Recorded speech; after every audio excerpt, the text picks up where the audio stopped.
అప్పుల బాధలు వెంటాడుతున్నాయా? అయితే 6 JVR వారి జాతిరత్నాలు ధరించండి. మనతో పాటు ఉన్నారు హోమియోపతి డాక్టర్ చేతన్ రాజ్ గారు. వారితో మాట్లాడదాం. మోకాళ్ళ నొప్పులతో సఫర్ అవుతున్నారా? అయితే ఈ వీడియోని డెఫినెట్ గా వాచ్ చేయండి. సార్ చెప్పే పద్ధతుల్ని ఒకవేళ కాంటాక్ట్ అవ్వాలనుకుంటే కనుక స్క్రీన్ పై నెంబర్ ఉంటుంది, అలా కూడా మీరు అప్రోచ్ అవ్వచ్చు.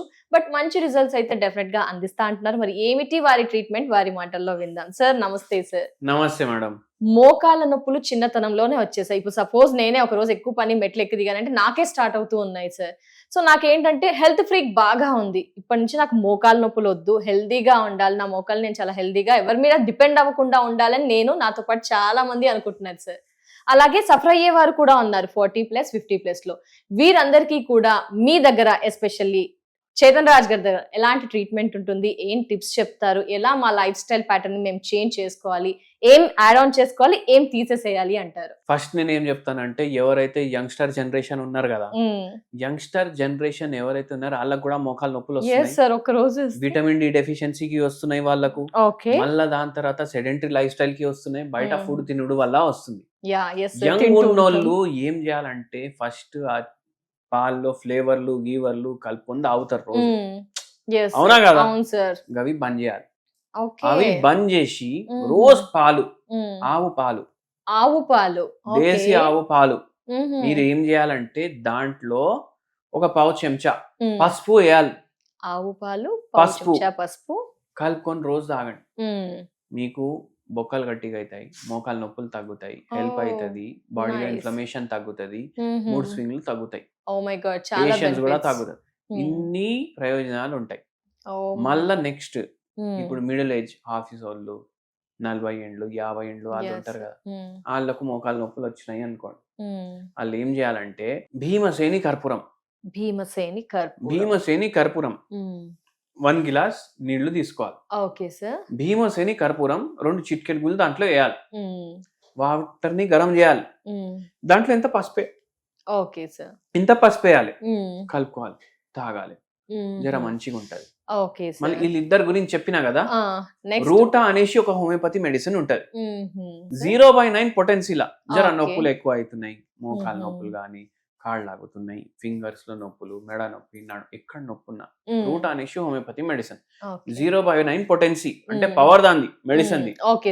పొద్దుగాల 10 గోళీలు, పొద్దుమీకి 10 గోళీలు కొన్ని రోజులు వాడండి, మీకు సెట్ అయిపోతుంది.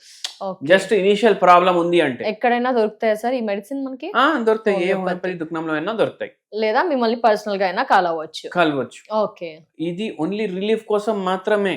ఈ మందుకి తగ్గిపోతుంది అది ఏం చెప్పట్లేదు మనం, మీకు రిలీఫ్ ఇస్తుంది. పెయిన్ కిల్లర్ వాడతారు, పెయిన్ బాములు రాస్తారు. అమెరికా నుంచి ఒక రెడ్ కలర్ క్రీమ్, మీకు అమెరికా చుట్టాలు ఉన్నారా? అదే తీసుకొస్తారు చూడండి, ప్రతి ఒక్కరు కూడా. అది పెయిన్ కిల్లర్ క్రీమ్. అది ఇప్పుడు అందరు ఆ క్రీమ్ ఏమో అమెరికా క్రీమ్ అంటారు. అమెరికా స్వీట్ కార్న్ అమ్ముతారు కదా, అట్లా అనుకుంటారు. అరే మొత్తం రోజు ఇదే పని ఉంటారు వాళ్ళకు. ఖచ్చితంగా అందరు బ్యాగ్ లో ఉంటుంది. అమెరికాకి వెళ్ళి చుట్టాలు ఎక్కడ వస్తారు, ఎప్పుడెప్పుడు వాడు బ్యాగ్ ఓపెన్ చేస్తాడు, ఆ క్రీమ్ ఇస్తాడు అనేసి ఉంటారు. ఎందుకు మీకు అది ఎడిక్షన్ లాగా అయిపోయింది అందరికి. అది అమెరికా క్రీమ్, దాని పేరే అమెరికా క్రీమ్ అని పెట్టేసింది. అది వాడకూడదు అంటారా? అస్సలు వాడొద్దు మేడం. ఎందుకు సార్? సైడ్ ఎఫెక్ట్స్ ఉంటాయి, కానీ రిలాక్స్ అయితే అనిపిస్తుంది అని చాలా మంది అంటూ ఉన్నారు సార్. అవును, ఇప్పుడు ఆల్కహాల్ ఉంటది కదా, తాగితే వాళ్ళకి జర హైగా రిలాక్స్ గానే ఉంటది కదా, బాటిల్ మీదనే ఉంటది కదా, చచ్చిపోతావు నా తాగకు అని. ఎందుకు మళ్ళా? అయితే అట్లా సైడ్ ఎఫెక్ట్లు ఉంటాయి అన్నమాట. వాడకండి, డాక్టర్ చెప్పకుండా ఏ మందు వాడకండి. అవును సార్, దాని బదులు నేను చెప్పినవి చేయండి, మీకు మంచిగా అనిపిస్తుంది.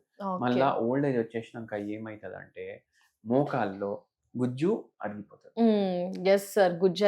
గుజ్జు అరిగిపోయింది అనేసి ఆపరేషన్ చేసుకోండి అంటారు. అవునా కదా? వాళ్ళు ఏం చేయాలంటే భీమసేని కర్పూరం ఒక 4 చిటికెడుగులు గోరువెచ్చని నీళ్ళలో వేయాలి. దాంట్లో నల్ల జీలకర్ర పౌడర్ పావు చెంచా వేయాలి. దాంట్లో సోంపు పావు చెంచా పౌడర్ వేయాలి, కలుపుకోవాలి. రోజు 3 పూటలు తాగాలి. దాంతో కొద్దిగా హెల్ప్ఫుల్ ఉంటది. గుజ్జు పెరుగుతుంది అంటారా సార్? గుజ్జు మనం మాట్లాడేది ఆ నొప్పి రిలాక్స్ గానికి.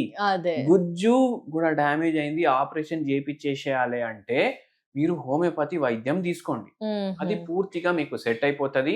మళ్ళీ లైఫ్ లో మీకు నొప్పి అనేది రాదు. సర్జరీకి మళ్ళా వెళ్ళాల్సిన కూడా ఏం తగ్గిపోతుంది, అవసరం అవసరం ఉండదు. లేదు. ఇప్పుడు ఒకసారి అయితే ఎట్లా అయింది అంటే, ఒకరికి ఇట్లా ఆపరేషన్ చేసుకోండి అనేసి అన్నారు. వాళ్ళు మస్తు తిరిగిండ్రు, మస్తు మందులు వాడిర్రు, అన్ని చేసిండ్రు, ఓకే సార్. వాళ్ళకు తగ్గలేదు. వాళ్ళు గుంటూరోళ్ళు ఉండే, అయితే ఆపరేషన్ కి అడ్మిట్ అయిపోవాలి, ఇట్లా మా చుట్టాలింటికి వాళ్ళు వెళ్తుండే, వాళ్ళ చుట్టాలింట్లో Okay, sir. ఇప్పుడు ఉండి 2-3 రోజులు ఇంకా అడ్మిషనే ఉండే వాళ్ళకి.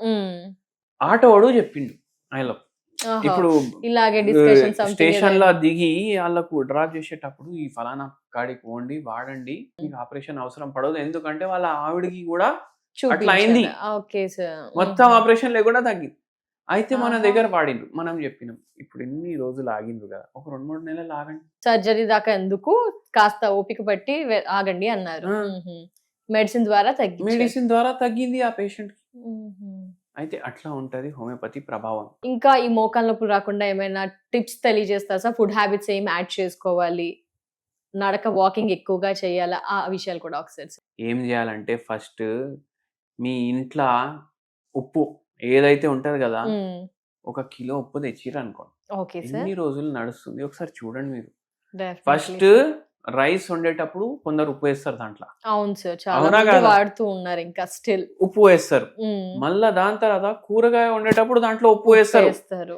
వండేటప్పుడు వండిన తర్వాత మళ్ళా ఉప్పు వేస్తారు, పప్పులో ఉప్పు, చింతపండు పులుసులో ఉప్పు, మళ్ళా పైనకెళ్ళి మొత్తం కలుపుకుంటారు కదా, ఇప్పుడు తినే బుక్క ఇట్లా పెట్టుకోవాలి, మళ్ళా ఉప్పు తీసుకొని వేస్తారు దాంట్లో.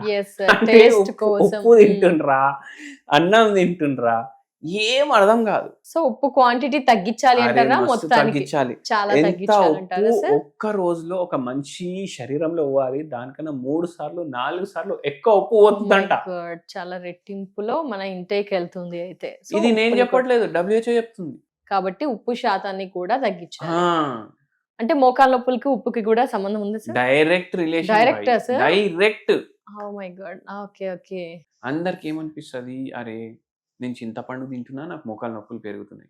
అరే చింతపండు పులుసులో వేసుకున్న ఉప్పు ఒకసారి గమనించండి ఎంత వేసుకుంటారు. యా, చింతపండు అయితే మోకాలు నొప్పులు తగ్గించడానికి హెల్ప్ చేస్తుంది.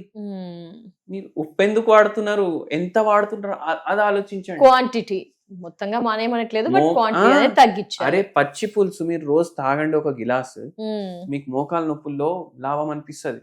అవునా మీరు సార్? చింతపండు పులుసు ఎక్కువ తీసుకోండి రైస్ లో కలిపి, మీకు లాభం అనిపిస్తుంది. మనం చింతపండు పులుసుని బ్లేమ్ చేస్తున్నాం, ఇందులో కొందరు పడని వాళ్ళకి ఏమైనా అవాయిడ్ చేయడం బెటర్ అంటారా సార్? వాళ్ళ సిచువేషన్ చూసుకొని నేను చెప్పినాం కదా, భీమసేని కర్పూరం జీలకర్ర అవి చేస్తే సార్ మళ్ళా గోల్డెన్ మిల్క్ చెప్పినాం, ఇవి తాగండి, డెఫినెట్లీ. ఇదే చేయండి అని చెప్పట్లేదు మనం. Thank you so much sir. Definitely sir, follow అవుతాము. నమస్తే. నమస్తే మేడం.